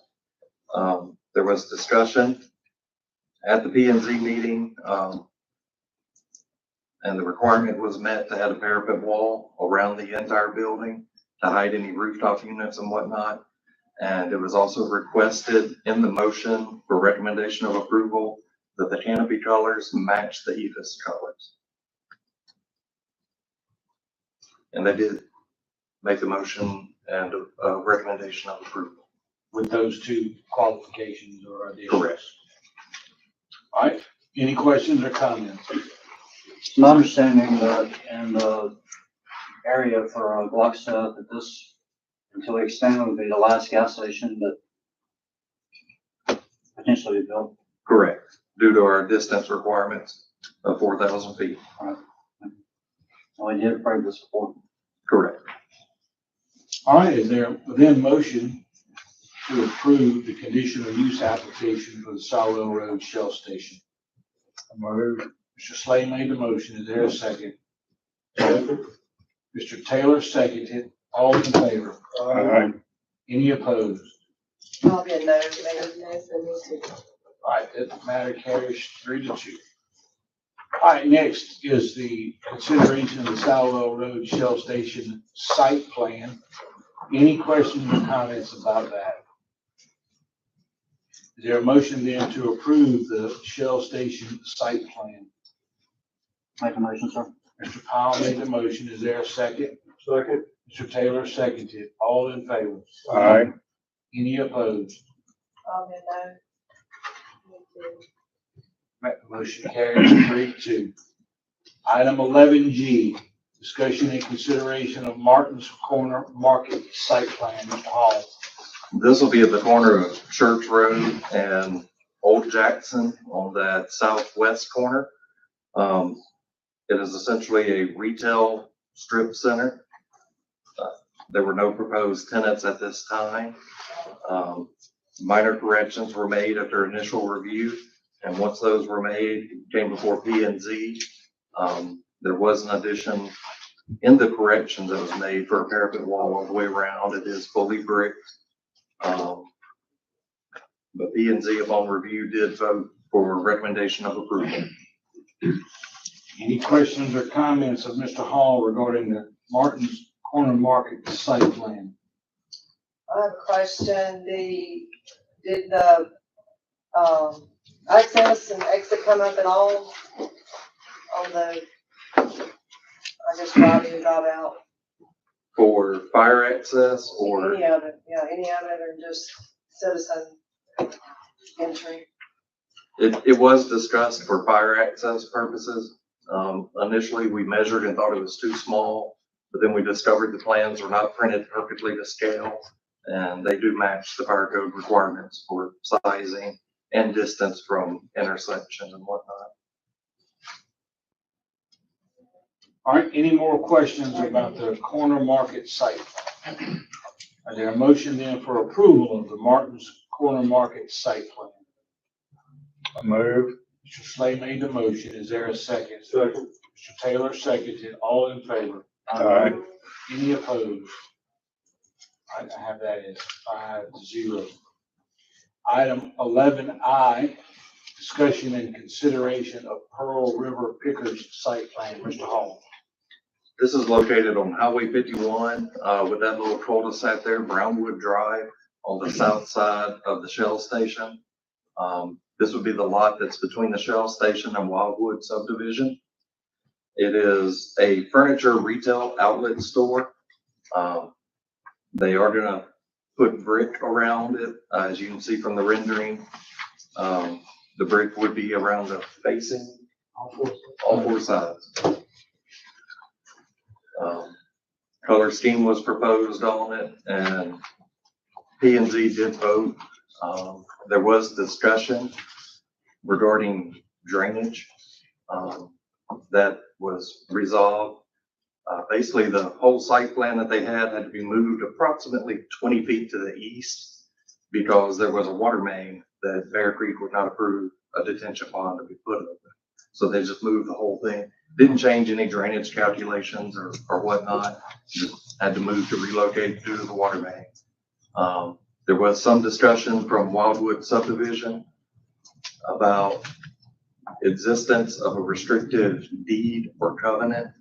In my research, I could not find it. Pearl River Pickers, their attorney, Mr. McGraw, he could not find a restrictive deed or covenant either. P&Z board did vote for approval, recommendation of approval. Any questions or comments about the Pearl River Pickers site plan? I have two questions. Mr. Slade. This is the Ross Furniture. Correct. Same people. Is this lot, I guess, join the lot that we had a request a couple of years ago to build a fireworks building? Does this join on the west side? I believe it is that lot. I believe it is that lot. It is Same an lot? L-shaped lot that goes behind the gas station and comes around to Highway 51. I think it is that lot. This seller of the property is. I thought it was when I first looked at it. Okay. Any other questions? Business hours, that came out, but I don't recall what he said. 10 a.m. to 6 p.m. I believe is what I had written down in the minutes. Monday through, Saturday. so no 70 hours, 9 to 6. Oh, 9 to 6, 9 to 6. Monday through Saturday. Okay. All right, any other questions? Is there a restriction to be open on Sunday? Just asking. There's not, unless you put it in a motion. All right, is there then a motion for approval of the Pearl River Pickers site plan? Mayor, I'm sorry, there is a lady. Yes, here ma'am. who would like to speak I'm on with this. Wildwood. I'm the Okay. president of the Homeowners Ms. Association. McCollum, I know who you are, yes, ma'am. Do you mind if I start? Not at all. Okay, Will thank you let her have the podium? So I did actually have an opportunity this afternoon for a few minutes to review the minutes from the P&Z meeting, and I just wanted to highlight these to the board. We recognize that the property is zoned commercially. I know that's kind of the generic, but zoned commercially, but we do ask that as the site plan is approved, that the trees that are planted there are mature trees. Obviously, there are homes that will back up to this property. It's a little difficult to tell from the rendering that we looked at to see exactly what type of coverage would be provided. We did look to see how tall those trees would come, or how tall those trees would grow.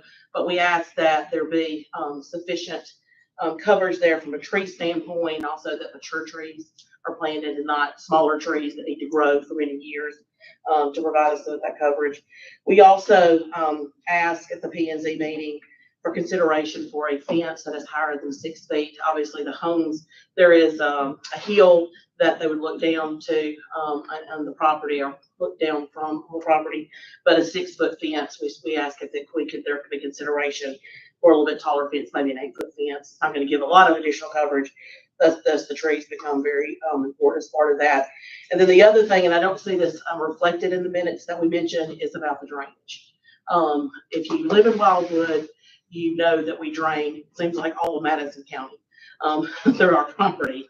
And so, we are concerned about, I think there's a retention pond that's planned for the property, but that, if there has not been a civil engineer, engaged to, assess that, which I don't know if it has or not, that there be, because there is significant water drainage that comes down from our neighborhood. And I think that a lot of that water, in addition to flowing through all of our yards, also flows down to that lot. So those are our considerations. Thank you, ma'am. Thank you. William, how do you guys address trees? I mean, what's a mature tree? What's not a mature tree? What does our ordinance or anything say about that? I would have to reread to tell you specifically if it requires heights or whatnot, but usually you go by the caliper of tree or diameter of the base at 4 feet. And if I recall correctly, again, I would need to review, we require a 6-inch maybe, to be considered a mature plant. Okay.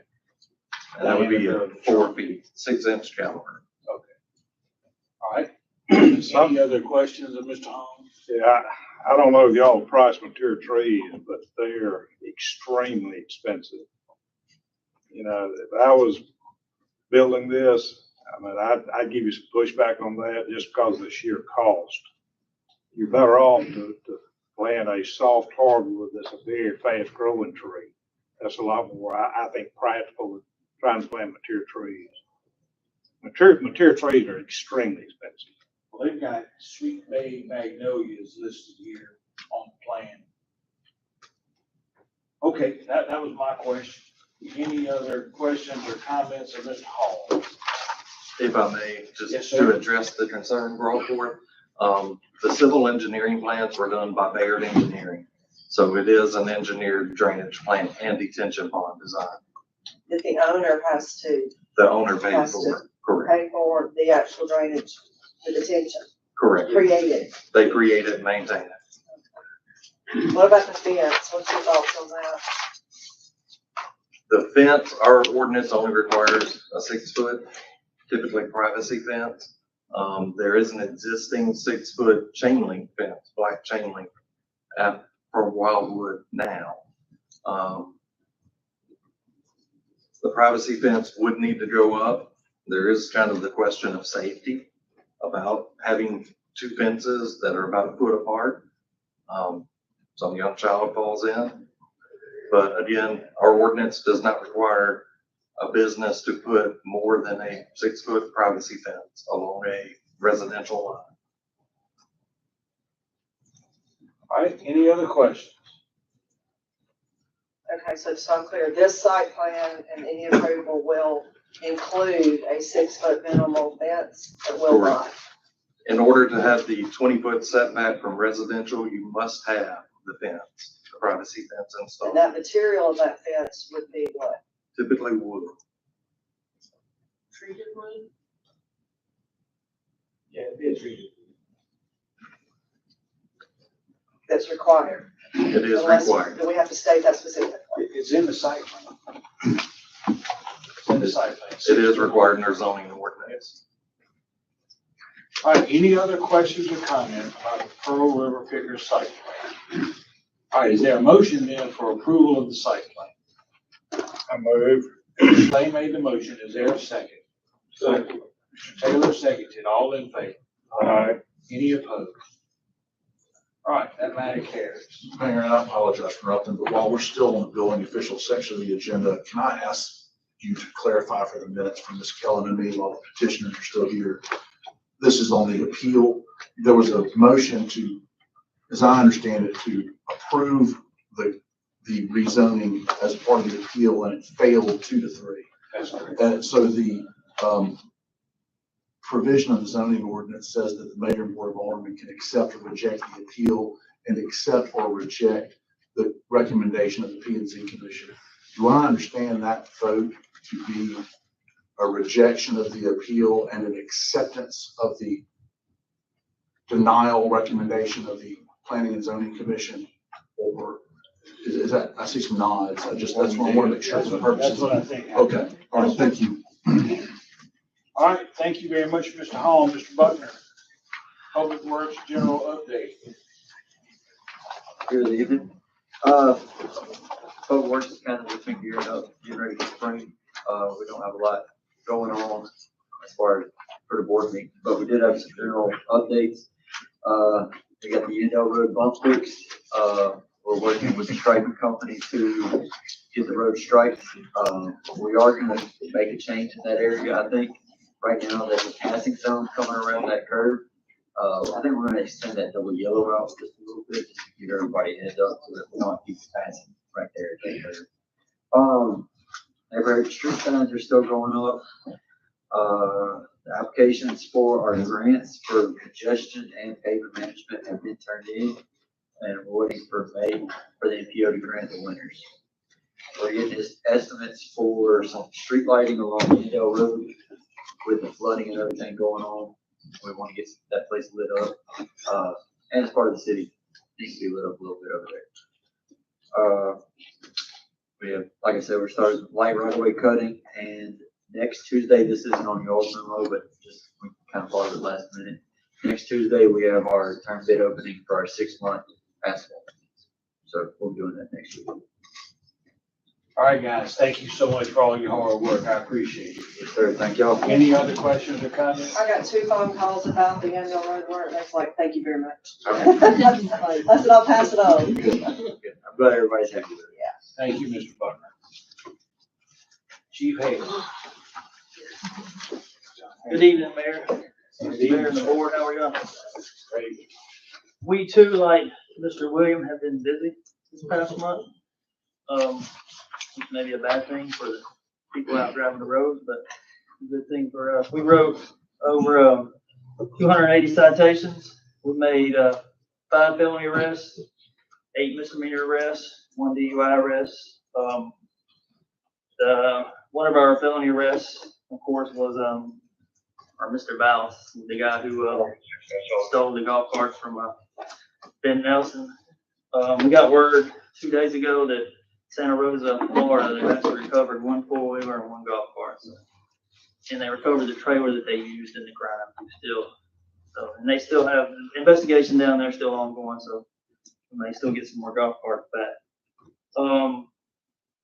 Joseph Mullins the other day, car had a wreck out on 55, flipped several times. I think it's 5:30 in the morning. The guy took off running when he saw police. They were able to run him down. He had over a pound of marijuana in his book bag, over 111 fentanyl pills, one of the deadliest drugs out there right now. So he had a firearm and $2,700 in cash. So Judge Sims laid it on. He got $1 million bond for that. He's not going anywhere. You said 100 pounds of marijuana? No, he had over a pound. Oh.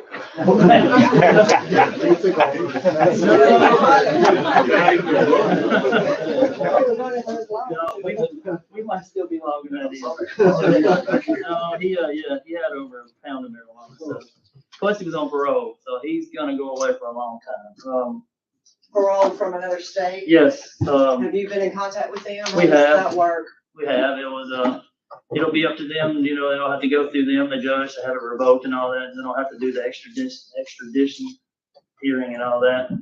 So if he does go back there, he's not ever getting out of here for a long time. $1 million bond. He's gonna be here a while. So.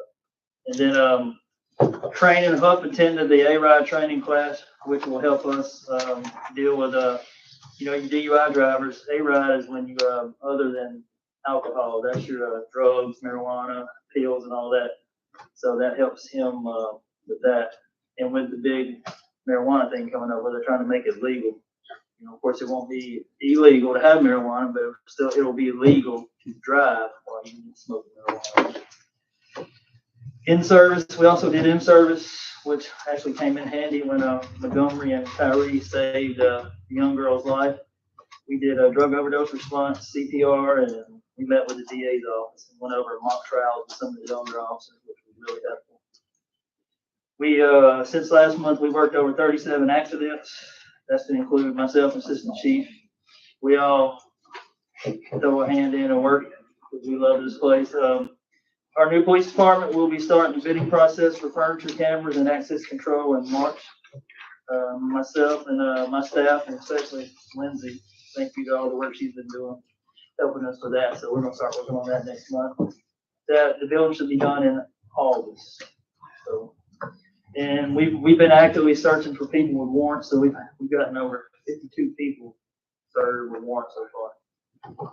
For some reason, we have a large amount of people who don't want to pay their fines. So I think they're starting to figure out what's that, don't play that game. So we'll go to service station, pick you up, your home, out on the street. I don't care where you have to drive through, we'll get you to drive through.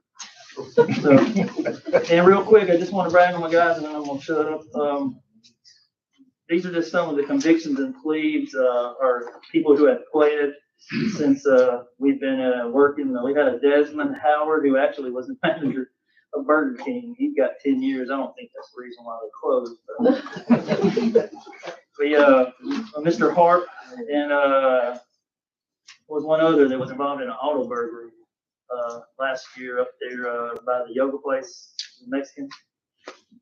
He pled. I'm not sure how much time he got. Mr. Tyrod Turner got 5 years. He was the auto burglary suspect too. Trendarius Timms, which ran from my assistant Chief Slavin to Jackson, we were able to catch him. He got 5 years for felony plea. And Alexander Bill is one guy who we were able to buy drugs from on several occasions. He pled to 20 years for self-contraband ×2.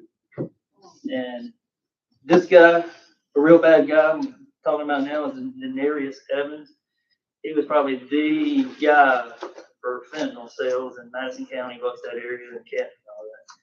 And luckily with Brian Ricardi and all that, they got together, did a good detail. He was actually working at Angela.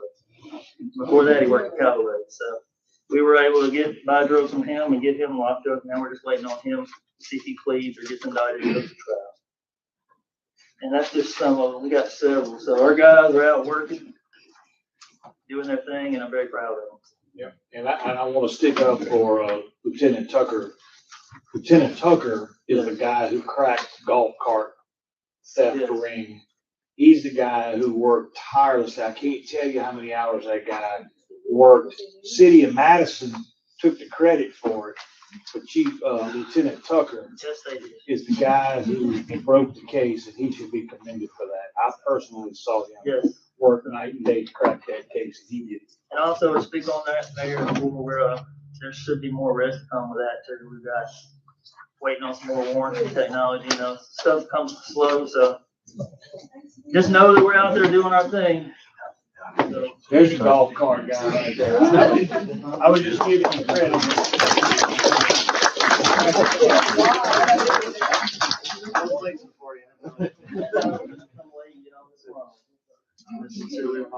Yeah, he has been working, and of course, I will talk about getting him some help in the executive session. So I think I've talked enough. Any questions? Thank you, sir. Thank you all you guys. Thank you all. All right, has anybody signed the public comment section roster? Oh. Thank you. Ms. McCullough, Ms. Jewett, both signed. We've both heard from them. So at this time, we have the need to enter into closed session to determine the need for executive session. Is there a motion then for us to go into closed session? I move. I made a motion. Is there a second? Second. Mr. Powell, second. Is all in favor? All right, we are in closed session.